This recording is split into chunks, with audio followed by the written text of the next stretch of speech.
नारायणं नमस्कृत्य नरं चैव नरोत्तमं देवीं सरस्वतीं व्यासं ततो जयमुदीरयेत्। महाभारत के अंत में गांधारी ने भगवान श्री कृष्ण को आखिर क्या शाप दिया था। महाभारत की कथा के अनुसार गांधारी ने कृष्ण से कहा, देखो, वह अनेकों महारथियों को धराशायी करके खून में लथपथ हुआ कर्ण रणांगण में पड़ा हुआ है। यह बड़ा ही असहनशील, महान, क्रोधी, प्रचंड धनुर्धर और बड़ा बली था, किंतु आज अर्जुन के हाथ से मारा जाकर यह पृथ्वी पर सोया हुआ है। मेरे महारथी पुत्र भी पांडवों के भय से इसे ही आगे करके युद्ध करते थे। धर्मराज युधिष्ठिर इससे सदा ही घबराए रहते थे। इसकी ओर से चिंतित रहने के कारण 13 वर्ष तक उन्हें सुख से नींद भी नहीं आई। यह प्रलयकालिक अग्नि के समान तेजस्वी और हिमालय के समान निश्चल था, और यही दुर्योधन का प्रधान अवलंब था। किंतु देखो, आज यह वायु द्वारा उखाड़े हुए वृक्ष के समान पृथ्वी पर पड़ा है। इसकी पत्नी वृषसेन की माता पृथ्वी पर पड़ी है और तरह तरह से विलाप करती बड़ा ही करुण क्रंदन कर रही है। हाय, बड़े दुख की बात है। महाबाहु कर्ण को रणभूमि में अचेत पड़ा देखकर सुषेण की माता अत्यंत आतुर होकर मूर्छित हो गई है। देखो, कुछ होश होने पर उठकर वह फिर पृथ्वी पर गिर गई है और पुत्र के वध से अत्यंत आतुर होकर बड़ा ही विलाप कर रही है। इधर देखो, यह भीमसेन का मारा हुआ अवंती नरेश पड़ा है। उसकी रानियां भी चारों ओर से घेर कर उसकी सार संभाल में लगी हैं। श्री कृष्ण महाराज प्रतीप के पुत्र बाहलिक बड़े ही साहसी और धनुर्धर थे। वे भी भाले की चोट से मरकर रणभूमि में सोए हुए हैं। मर जाने पर भी इनके मुख की कांति फीकी नहीं पड़ी है। इधर राजा जयद्रथ पड़ा हुआ है। इसे तो अर्जुन ने अपनी प्रतिज्ञा पूरी करने के लिए 11 अक्षौहिणी सेना को पार करके मारा था। इसकी अनुरागिणी पत्नियां चारों ओर से इसकी संभाल कर रही हैं।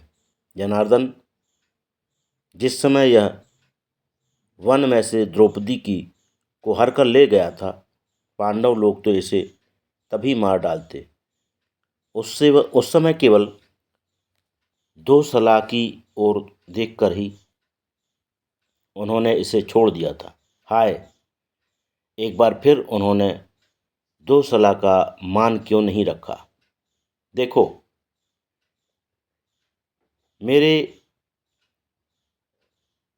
बच्चे दुखी होकर कैसा विलाप कर रही हैं। कृष्ण, बताओ, मेरे लिए इससे बढ़कर दुख क्या होगा कि मेरी अल्पवयस्का पुत्री विधवा हो गई और बहुओं के पति मारे गए। हाय, तनिक मेरी 2 सलाह की ओर तो देखो। पति का सिर ना मिलने के कारण वह शोक और भय से रहित सी होकर उसे इधर उधर ढूंढती फिर रही है। इधर ये नकुल के मामा राजा शल्य मरे पड़े हैं। इन्हें धर्म को जानने वाले स्वयं धर्मराज ने ही संग्राम में मारा था। इनका तुम्हारे साथ सदा से स्पर्धा रही। युद्ध स्थल में कर्ण का सारथ्य करते समय ये पांडवों को विजय दिलाने के लिए उसका तेज छीण करते रहे। देखो, इन्हें चारों ओर से इनकी रानियों ने घेर रखा है। उधर वे पर्वतीय राजा भगदत्त हाथ में हाथी का अंकुश लिए पृथ्वी पर मरे पड़े हैं। इनके साथ अर्जुन का बड़ा ही प्रचंड, रोमांचकारी और भीषण युद्ध हुआ था।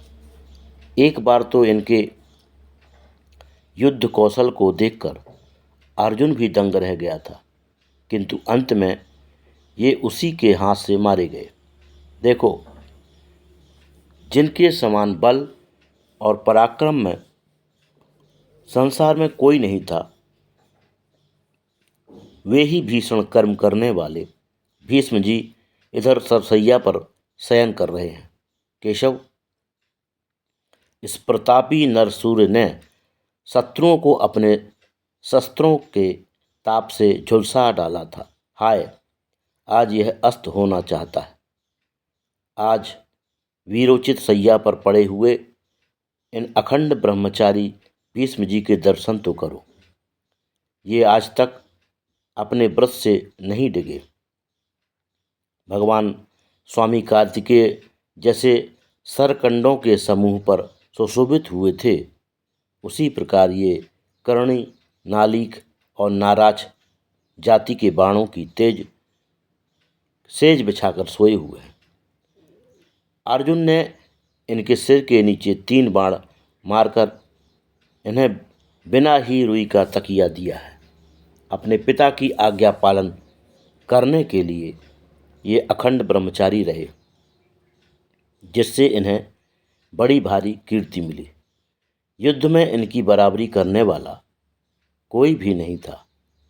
ये बड़े ही धर्मात्मा और सर्वज्ञ हैं तथा मनुष्य होने पर भी तत्वज्ञान के प्रभाव से देवताओं के समान प्राण धारण किए हुए हैं।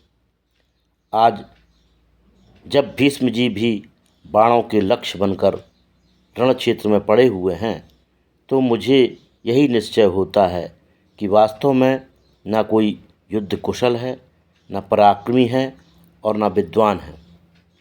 विधाता जिसे जीवन में सफलता दे देता है, उसी को लोग श्रेष्ठ कहने लगते हैं। माधव, जब ये देवतुल्य भीष्म स्वर्ग को सिधार जाएंगे, तो कुरुकुल के लोग धर्म के विषय में अपना संदेह किससे पूछेंगे? इधर देखो, ये कौरवों के माननीय आचार्य द्रोण पड़े हुए हैं। 4 प्रकार के अस्त्रों का ज्ञान जैसा इंद्र को है, वैसा या तो परशुराम जी को है या आचार्य द्रोण को, जिनकी कृपा से अर्जुन ने अनेकों दुष्कर कार्य किए, वे ही द्रोण आज मरे पड़े हैं। इनकी शस्त्र विद्या भी इन्हें नहीं बचा सकी। इनके जिन वंदनीय चरणों का सैकड़ों शिष्य पूजन किया करते थे, देखो आज उन्हीं को गीदड़ नोच रहे हैं। इनके मरण की व्यथा से कृपी अचेत सी हो गई है और अत्यंत दीन सी होकर इनके पास बैठी है। देखो तो सही, उसके बाल बिखरे हुए हैं और वह नीचा मुख किए फूट फूट कर रो रही है। इनके शिष्यों ने चिता में अग्नि स्थापित करके उसे सब ओर से प्रज्वलित कर दिया है तथा उस पर आचार्य के शव को रखकर वे सामगान करते हुए रो रहे हैं। देखो, अब वे कृपी को आगे रखकर चिता की प्रदक्षिणा करके गंगा जी की ओर जा रहे हैं। माधव, पास ही पड़े हुए इस भूरिश्रवा की ओर से तो देखो, इसकी पत्नियां मरे हुए अपने पति को घेरे खड़ी हैं और तरह तरह से शोक कर रही हैं। शोक के वेग ने इन्हें बहुत ही क्रस्त कर दिया है और ये आर्त स्वर से विलाप करती बार बार पछाड़ खाकर पृथ्वी पर गिर जाती हैं। इनकी ऐसी दयनीय दशा देखकर चित्त में बड़ा ही दुख होता है। देखो, ये कह रही हैं, सात्यकी का यह काम बड़ा ही अधर्मपूर्ण और अकीर्तिकर हुआ। एक स्त्री ने पति की भुजा को गोद में रख लिया है। वह दीनतापूर्वक विलाप करती हुई कह रही है, यह वह हाथ है जिसने अनेकों सूरवीरों का संहार किया था, अपने मित्रों को अभय दान दिया था और सहस्त्रों गौएं दान की थी। जिस समय दूसरे के साथ संग्राम करने में लगे होने से तुम असावधान थे, उस समय श्री कृष्ण के समीप ही अर्जुन ने इसे काट डाला था। इस प्रकार अर्जुन की निंदा करके वह सुंदरी चुप हो गई। उसके साथ ही उसकी दूसरी सौतें भी शंका में डूबी हुई हैं। यह सहदेव का मारा हुआ गांधार राज महाबली शकुनी है। आज यह भी लड़ाई के मैदान में सोया हुआ है। यह बड़ा मायावी था।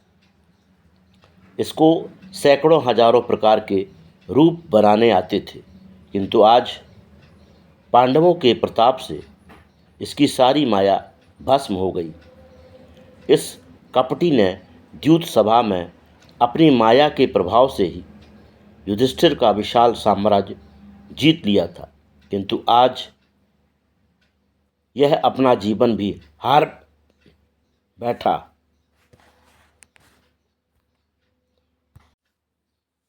कृष्ण देखो, यह दुर्धर्ष वीर कंबोज नरेश पड़ा है।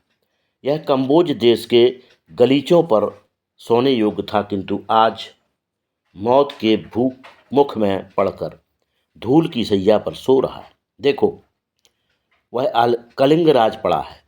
उसके पास ही मगध देश का राजा जयसेन है।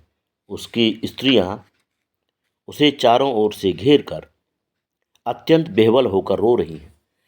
इधर कौशल नरेश राजकुमार बृहदबल को भी उसकी स्त्रियों ने घेर रखा है और वे फूट फूट कर रो रही हैं।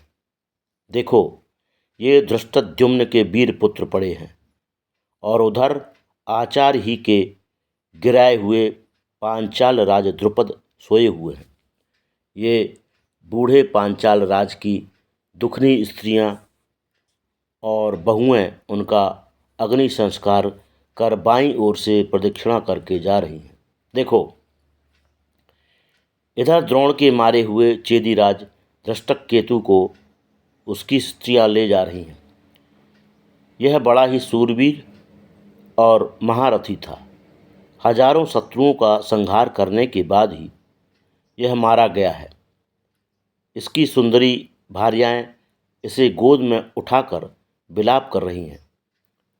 उधर द्रोण ही का बीधा हुआ इसका पुत्र पड़ा है।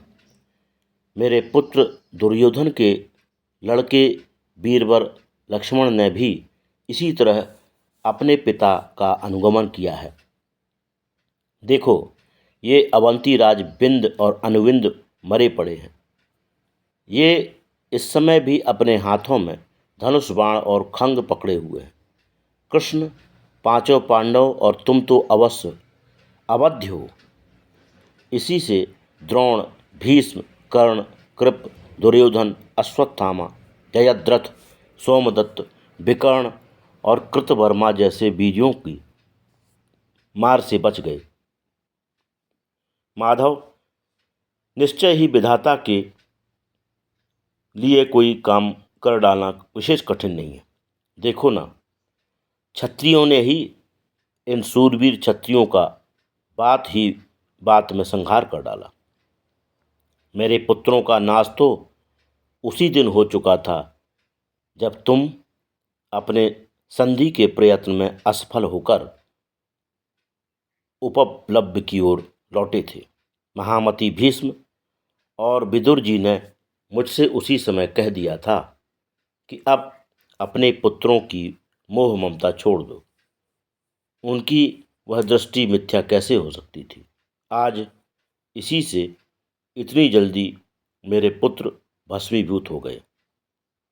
वैशंपायन जी कहते हैं, जन्मेजय, श्री कृष्ण से इतना कहकर गांधारी शोक से अचेत होकर पृथ्वी पर गिर पड़ी। दुख की अधिकता से उसकी विचार शक्ति नष्ट हो गई और उसका धैर्य टूट गया। जब उसे